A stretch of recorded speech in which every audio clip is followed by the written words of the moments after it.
Muito bem, eu quero compartilhar uma palavra com vocês, ela está muito no meu coração, até esse momento aí com o seu Jair me fez muito pensar nessas coisas que eu quero compartilhar com vocês, e quero que vocês pensem também um pouco sobre isso. Vamos lá, 2 Samuel, capítulo 23, quero ler 2 versículos com você, diz assim a palavra do Senhor: Eliezer, filho de Dodô, filho de Auí, entre os 3 valentes que estavam com Davi, quer dizer, os principais, os faixa preta, os caras que estavam lá em cima com o Davi. Então, entre os 3 valentes que estavam com Davi, quando desafiaram os filisteus ali reunidos para a peleja, quando já se haviam retirado os filhos de Israel, eles já tinham desistido, ele se levantou e feriu os filisteus até lhe cansar a mão e ficar pegada à espada.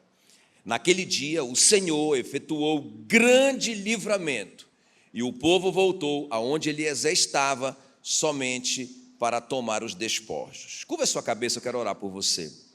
Espírito Santo querido, muito obrigado, Senhor, muito obrigado, ó Deus, por esse referencial, por esse modelo que o Senhor nos colocou, o seu Jair aí mesmo, um homem que combateu o bom combate, encerrou a carreira com 92 anos, guardou a fé, construiu uma família linda, construiu uma vida de sucesso e é um modelo para nós. E nós queremos também combater o nosso combate, queremos no final encerrarmos a carreira guardando a nossa fé, Senhor. Queremos poder no final dizer: Senhor, o que o Senhor esperava que nós fizéssemos, nós fizemos. O que o Senhor esperava que nós fôssemos, nós fomos. Queremos dizer, Senhor, no final da nossa história, está consumado. Em nome de Jesus, Senhor, em nome de Jesus. Clamamos pelo Espírito Santo nessa noite, clamamos que o Senhor revele a Tua palavra no nosso coração, que o Senhor nos desafie, que o Senhor fale com cada um de nós, de uma forma personalizada, em nome de Jesus. Amém, amém. Se você crê na sua oração, aplauda bem forte o nome de Jesus.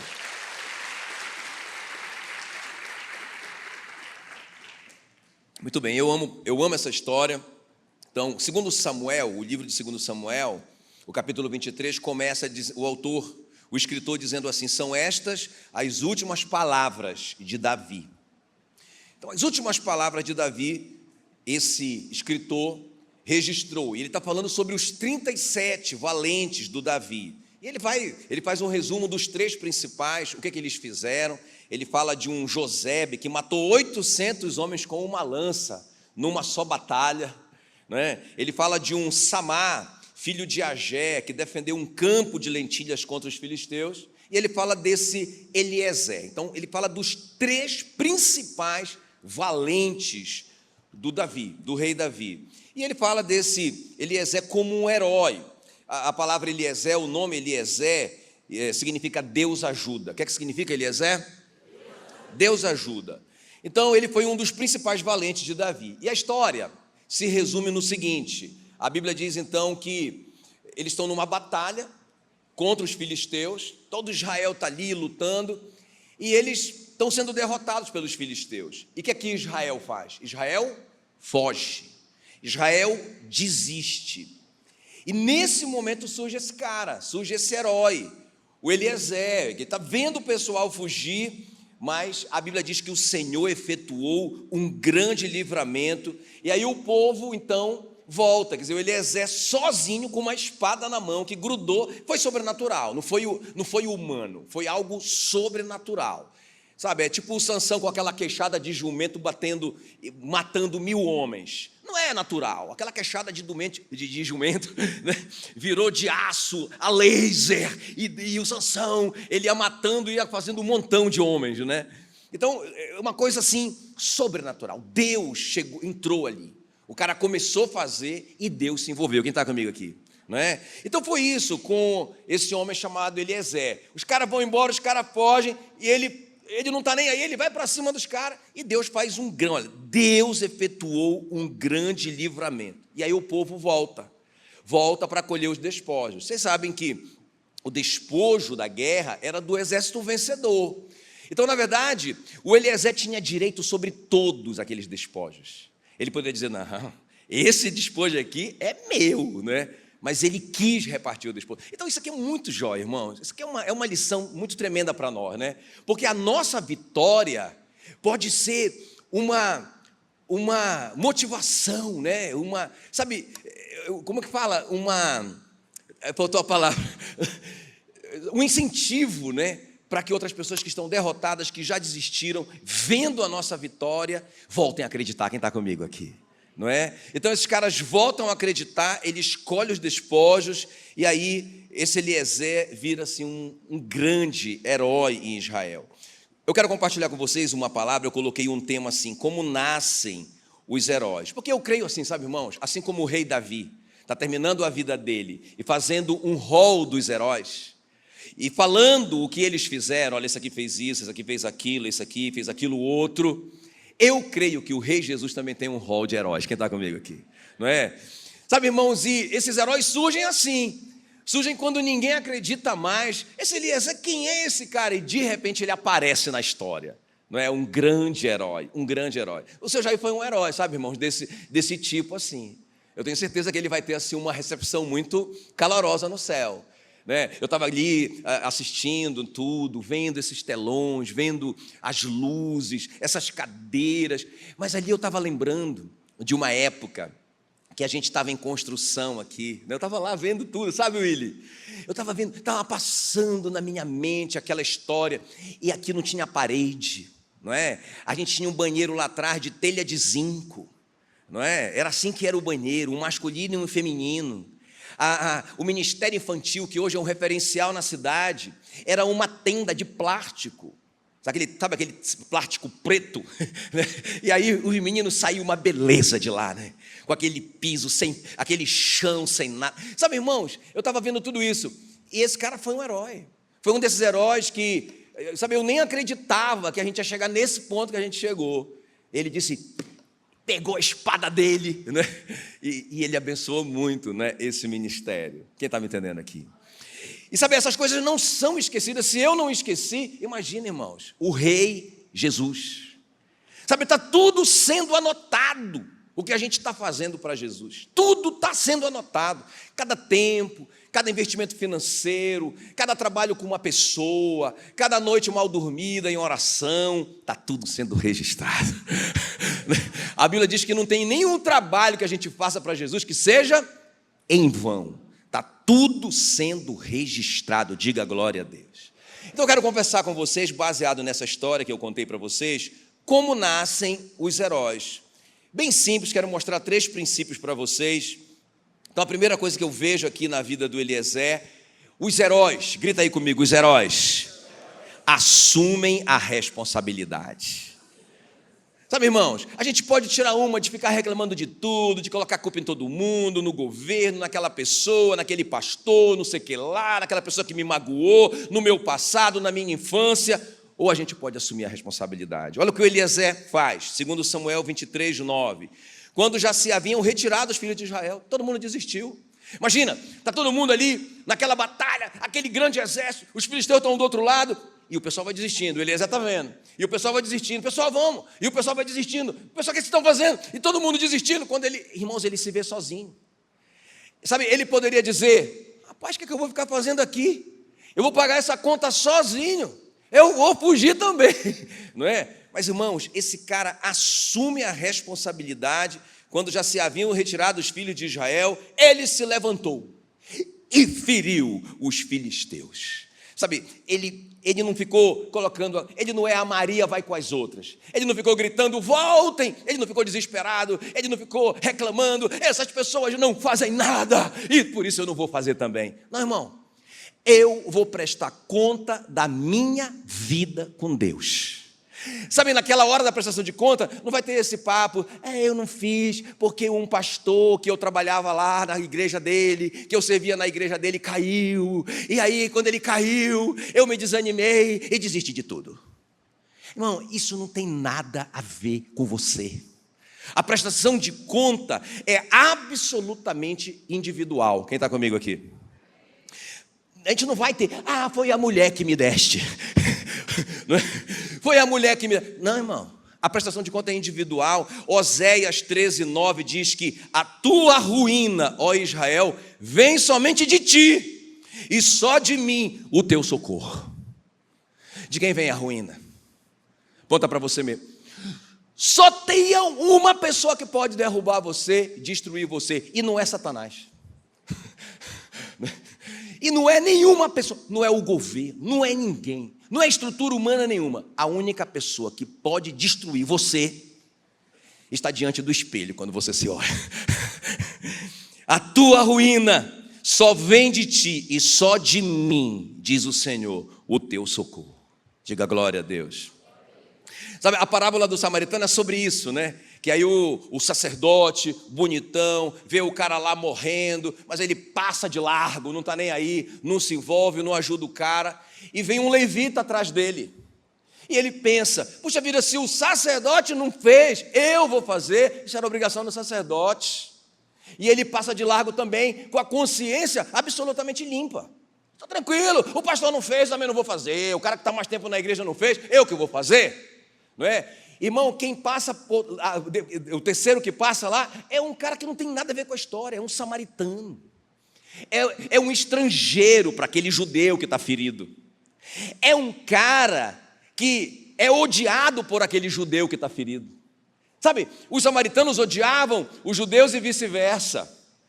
Sabe, ele poderia pensar, esse povo que me despreza, esse povo que me ofende, esse povo que fala mal da gente. Não, o sacerdote dele não fez nada, o levita, que é da mesma, no mesmo país, não fez nada. Eu vou fazer? Estou nada. Irmãos, esse cara se envolveu, quem está comigo aqui? E quando Jesus conta essa história, ele diz assim mesmo, olha, ele louva o samaritano, ele diz, esse cara assumiu a responsabilidade. Jesus diz assim para ele, uau, esse cara é um herói.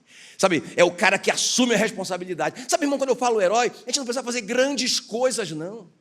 A gente só precisa fazer o que Deus espera que a gente faça, nem que seja para uma só pessoa. Quem está comigo aqui?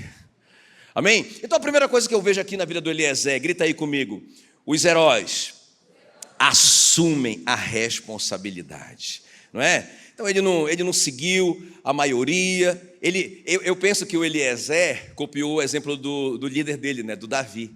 Porque o Davi, quando todo mundo desistiu, vendo lá o filisteu, o gigantão, grandão, todo mundo estava apavorado, e o Davi foi lá com uma funda e uma pedra e disse para o rei Saul, eu vou lá, eu vou resolver essa parada. Ele assumiu a responsabilidade, irmão. Um garoto de 17 anos, que nem fazia parte do exército, ninguém esperava nada daquele garoto. Ele disse, eu resolvo, eu faço, eu vou para cima. Eu tenho uma experiência com o leão, com o urso, eu sou capaz de vencer esse cara. Quem está comigo aqui? Irmãos, nós podemos entrar nesse rol dos heróis de Jesus. Amém, querido? Nós podemos entrar nesse rol do herói, dos heróis do nosso rei. O que é que a gente tem que fazer? Fala aí para mim. Assumir a minha responsabilidade. Olha o que diz Romanos 14:12.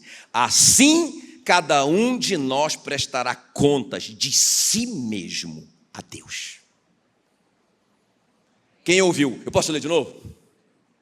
Assim, cada um de nós prestará conta de si mesmo a Deus. Não vai ter desculpa, irmãos.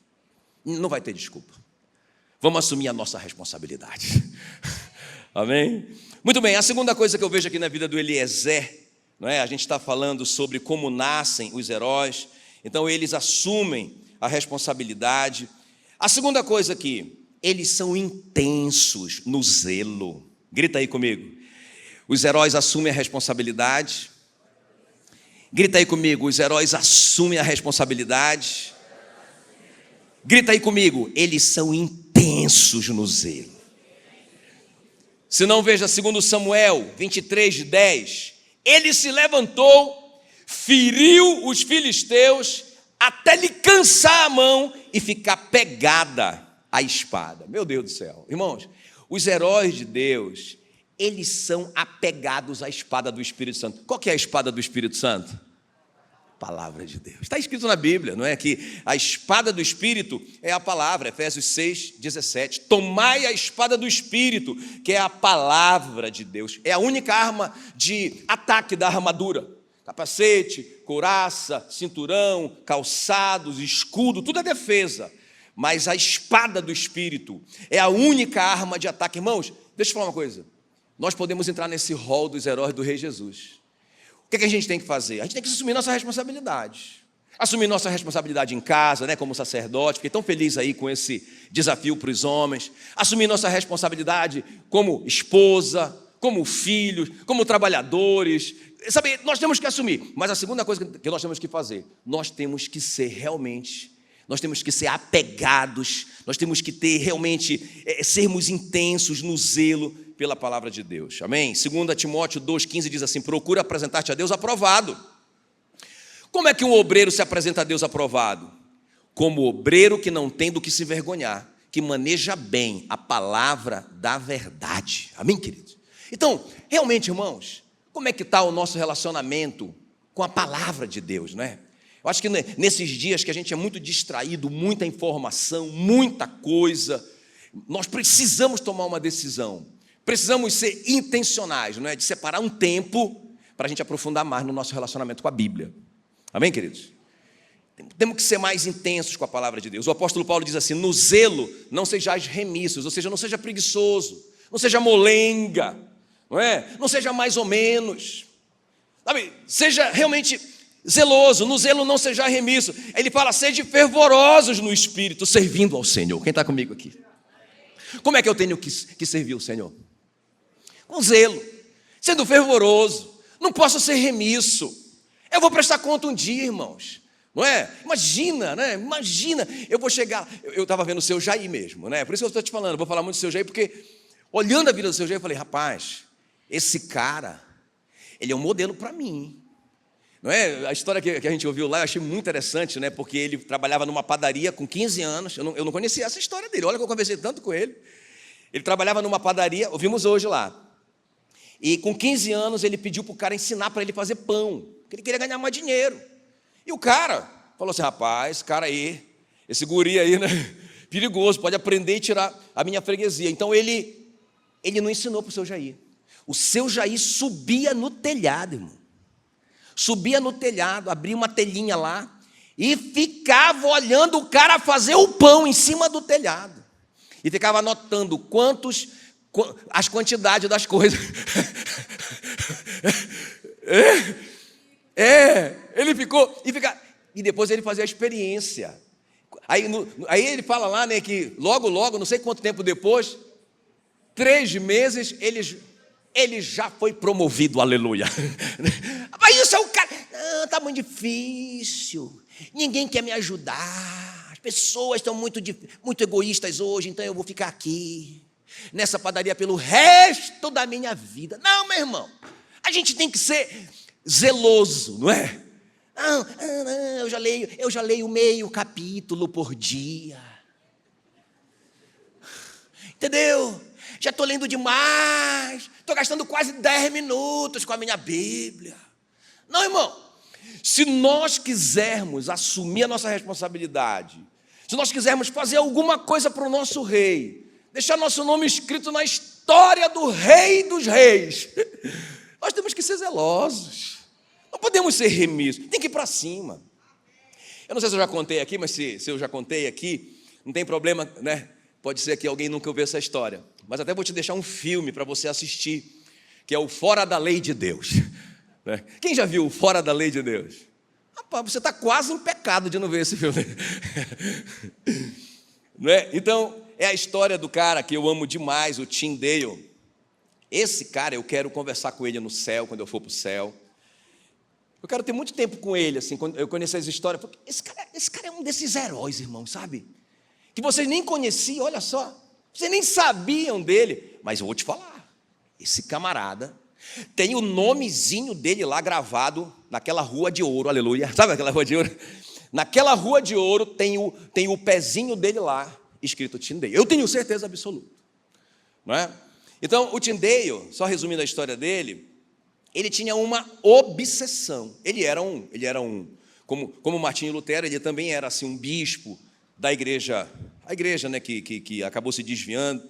Então, ele estava lá na igreja, Mas ele tinha uma santa obsessão, porque só podia pregar em latim, para que o povo não entendesse mesmo, não é?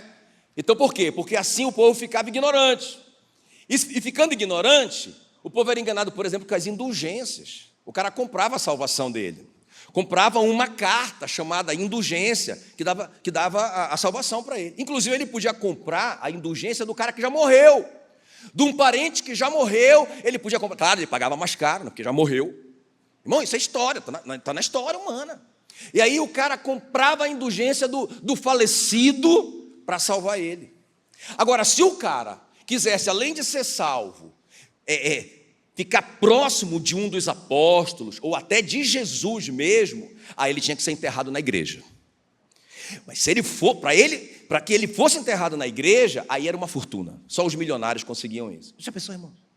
Agora, uma Bíblia que era pregada numa língua que ninguém entendia, tudo que se falava era verdade. Então o Tyndale, ele tinha essa obsessão. Ele dizia o seguinte: se Deus me poupar a vida, coloca essa frase dele aí, se Deus me poupar a vida, farei com que um menino que conduz o arado conheça as escrituras melhor do que o clero.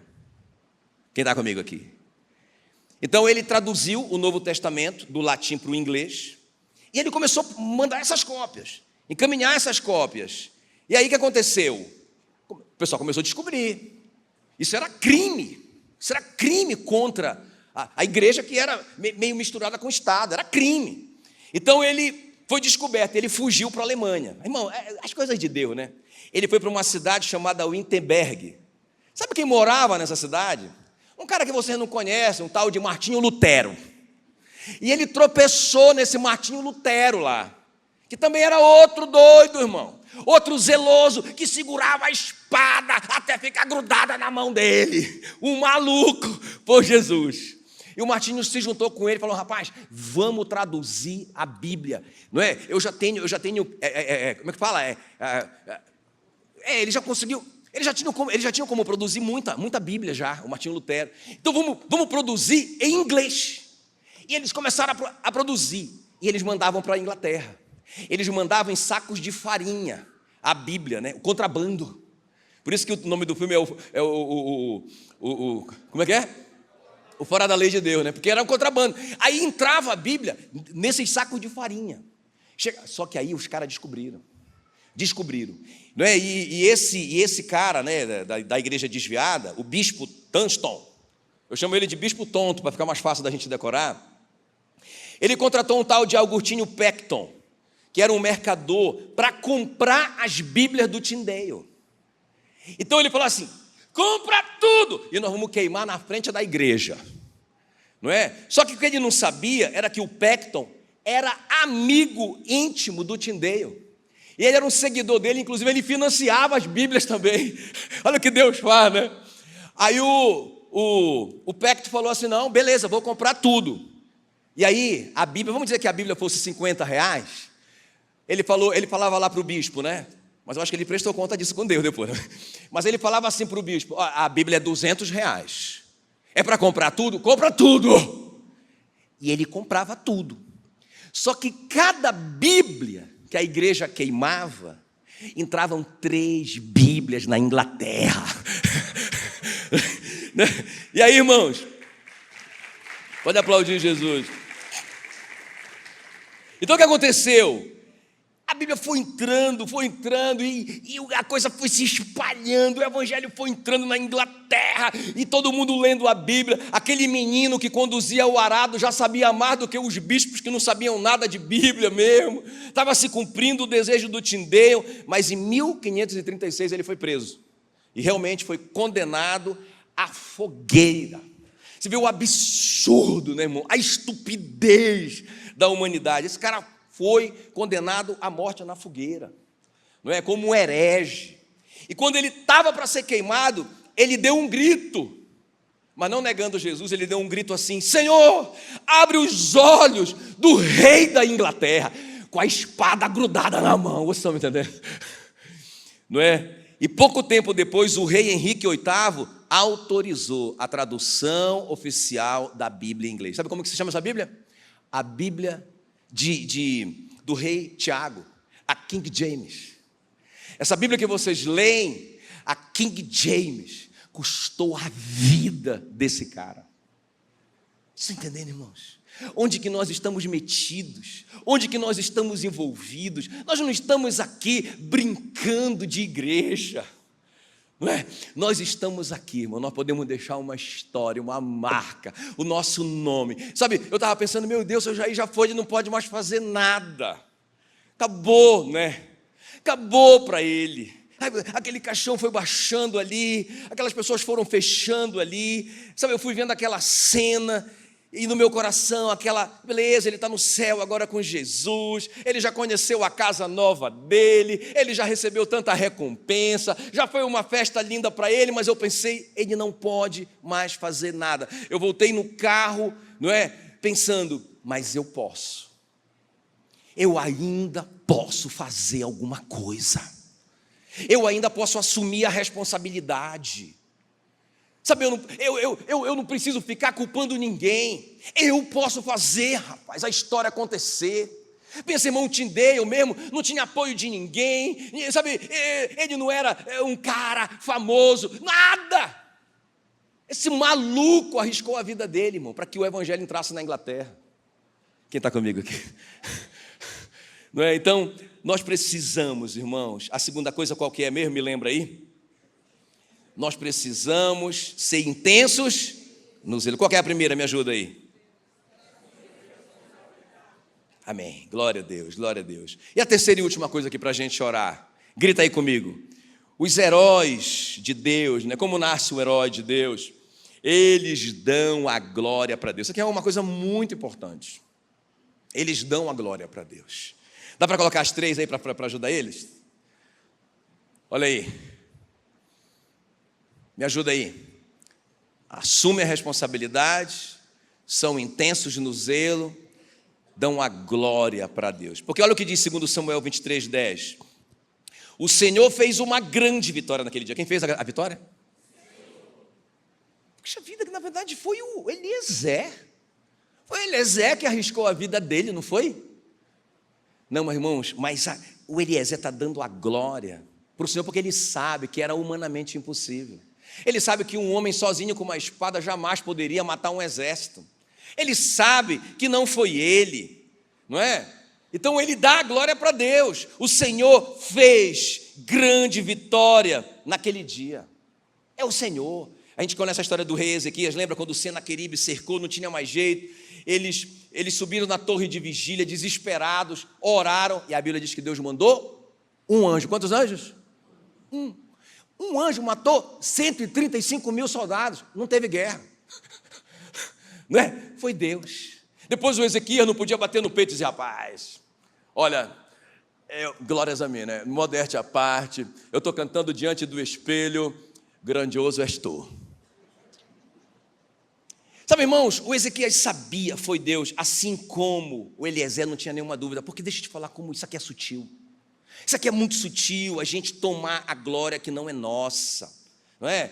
Sabe, imagina o Davi, esse dia eu estava vendo, eu não sei se vocês viram esse vídeo, porque lá em Israel tem campeonatos de funda, né? De fundeiros, é uma coisa assim seríssima, o cara é um campeonato tal. Eles pegaram o melhor, o campeão, que já é campeão várias vezes, e aí eles leram a história do Davi e do Golias, não é? E aí qual que era o objetivo do cara? Porque ele, baseado na história, o Golias tinha um escudeiro na frente dele, então tinha um escudo. Baseado na história, ele tinha um capacete, não é? Então o capacete dele só tinha uma brecha aqui, ó. Qual era a missão daquele fundeiro, do campeão de funda? Não é? Era acertar no cara que eles criaram, tipo um boneco, só que em movimento. Porque a Bíblia diz, né, que tanto Davi quanto o Golias estavam em movimento, tudo estava correndo em direção ao outro. Irmãos, é interessante porque o cara acertou. O cara acertou. E não é? E a pedrada muito forte que realmente poderia quebrar um crânio. Então, era verdade, só tinha um detalhe. Ele acertou depois da milésima. mais de 1000 tentativas. Acho que foram vários dias. De novo, vum, de novo, vum, de novo, vum. Conclusão que eles chegaram: é possível, mas uma pedrada só foi Deus. Quem está me entendendo? Foi Deus. A glória, irmãos, é de Deus. Por isso que tem um mandamento na Bíblia, Deuteronômio 8, que é um mandamento. Não diga no teu coração, ou seja, não pense. É uma das coisas que é proibido pensar. Sabia que tem uma coisa na Bíblia que é proibido pensar? Vou te revelar. Você não pode pensar isso, hein? Tá? É um mandamento. Está aqui, ó. Não digas no teu coração, ou seja, pensamento. Coração aqui é mente. Não pensa isso. A minha força e o meu poder do meu braço me adquiriram essas riquezas. Antes te lembrarás do Senhor teu Deus, porque é Ele que te dá força para adquirir riqueza. De quem é a glória? É de Deus. O herói de Deus, ele tem esse coração. Cara, não sou eu. Foi Deus, né? Lembra quando José é chamado diante do faraó? O faraó é o cara mais rico do mundo. Pensa, o cara poderoso. Aí o faraó pergunta para ele: rapaz, me falaram que você é capaz de revelar um sonho. Eu tive um sonho e conto os sonhos das 7 vacas magras que comeram 7 vacas gordas, ficaram mais magras. Conta a história, rapaz, tu sabe revelar? E aí o José, irmãos, é um desses heróis de Deus. Quem está comigo aqui, ó? Qual a resposta do José para o faraó? Eu não revelo nada. Está aqui na Bíblia. Ele vai dizer assim, ó, Gênesis 41:16. Respondeu José a faraó: isso não está em mim. Pensa na decepção do faraó, que mandou o cara sair da prisão. Não, tira ele da... Ele revela. O copeiro disse: ele revelou meu sonho, contou toda a história. Então traz ele aqui. Aí, quando ele está diante do faraó, fala: você revela o sonho? Pensa, quem está perguntando isso é o rei do mundo, que pode mudar a história daquele presidiário. Ele diz: não, eu não revelo nada. É muita coragem do cara. Mas ele continua: isso não está em mim, mas Deus dará a resposta a faraó. Esse dom não é meu, essa capacidade não é minha, é do Senhor. Foi a mesma coisa que o Daniel fez diante do rei. Ele disse: não, majestade, respondeu Daniel na presença do rei: o mistério que o rei exige, nem sábios, nem encantadores, nem magos, nem adivinhos pode revelar, quanto mais eu. O rei já pegou na espada dele. Como assim? Mas ele diz: mas há um Deus no céu, a qual revela os mistérios. Ele, pois, fez saber ao rei Nabucodonosor o que há de ser nos últimos dias. O Nabucodonosor diz: então me fala. E o Daniel diz assim: mas antes de eu te contar o que o Senhor sonhou, porque o Nabucodonosor queria que o Daniel soubesse qual era o sonho que ele sonhou, e não só a interpretação. Ele disse: mas eu vou te contar o que aconteceu antes do Senhor sonhar, tá bom? O Senhor entrou no seu quarto, sentou na sua cama e ficou se perguntando como que vai ser o futuro da Babilônia. E aquilo começou a atribular o Senhor, e o Senhor dormiu com esse pensamento. Cara, o cara já estava desesperado. O cara disse: rapaz, o que é isso que esse cara está... Aí, quando ele viu os olhos esbugalhados do rei Nabucodonosor, ele disse: agora eu vou te contar o que significa esse sonho que você sonhou. A estátua de ouro, não é? A estátua com a cabeça de ferro, peito... Não, cabeça de ouro, peito de ferro, cintura de ferro e a perna de ferro misturado com a madeira. Isso daí é o seguinte: são vários reinos. E essa pedra que você viu, que caía em cima e virava pó, é o reino messiânico. Vem um rei, o rei dos reis, o senhor dos senhores, que vai governar sobre todos os reinos da terra para sempre, tá ligado? Irmão, sabe o que foi que esse cara fez, esse maluco desse Nabucodonosor? Baixou um decreto. Por isso que eu digo, irmão, a gente não tem que ficar nessa não, porque não sei o quê. A gente tem que confiar no nosso Deus. Esse maluco baixou um decreto dizendo que todo mundo tem que adorar o Deus do Daniel, porque quem não adorar o Deus do Daniel já corta a cabeça logo agora. Todo mundo tem que aceitar Jesus agora, aleluia. De quem é a glória? É de Deus. Irmãos, ainda dá tempo para nós. Eu vim aqui te dizer isso. A gente pode viver uma vida assim, ó, morna. Pode viver uma vida inútil. A gente pode passar os nossos dias na internet vendo bobagem. Ou a gente pode tomar uma decisão hoje aqui. Rapaz, eu vou assumir a responsabilidade da minha família, da conversão da minha família, do meu marido, da minha esposa, dos meus filhos. No meu trabalho, eu vou ser o herói lá, rapaz. Eu vou começar a me relacionar com a minha Bíblia. Eu vou tirar um tempo para eu aprender a palavra de Deus, rapaz. Eu vou ler a minha Bíblia, rapaz. Eu vou segurar nessa espada, eu vou agarrar nela e nada vai me soltar dela. Entendeu? E quando isso acontecer, eu vou saber por quê. Foi Deus. A glória é de Deus. Não é? Então, irmão, sabe por que eu me alegro, pastor William, quando eu venho aqui? Porque eu tenho uma convicção no meu coração. Um plantou, o outro regou, mas o crescimento veio de Deus. Uns plantam, outros regam, mas nem o que planta, como fui eu que plantei, né? Eu plantei, mas a Bíblia deixa muito claro para mim, fica te vangloriando não, porque nem o que planta e nem o que rega, o William regou. Sucesso, top das galáxias. Quem é mais importante? Nenhum. Está escrito. Nem o que planta, nem o que rega são alguma coisa. Fizeram nada demais, fizeram parte de vocês. Tá bom. Se eu der a glória para Deus, pode até ser que, né? Pode até ser que eu receba uma honra de Deus. Agora, se eu achar que, não, eu plantei, viu, William? Eu plantei. E o William começar também, pastor, mas o senhor não fez tudo isso que eu fiz. O senhor plantou a chácara, mas eu fiz a piscina. Não é? O senhor plantou o prédio, mas eu coloquei as cadeiras, a almofadada.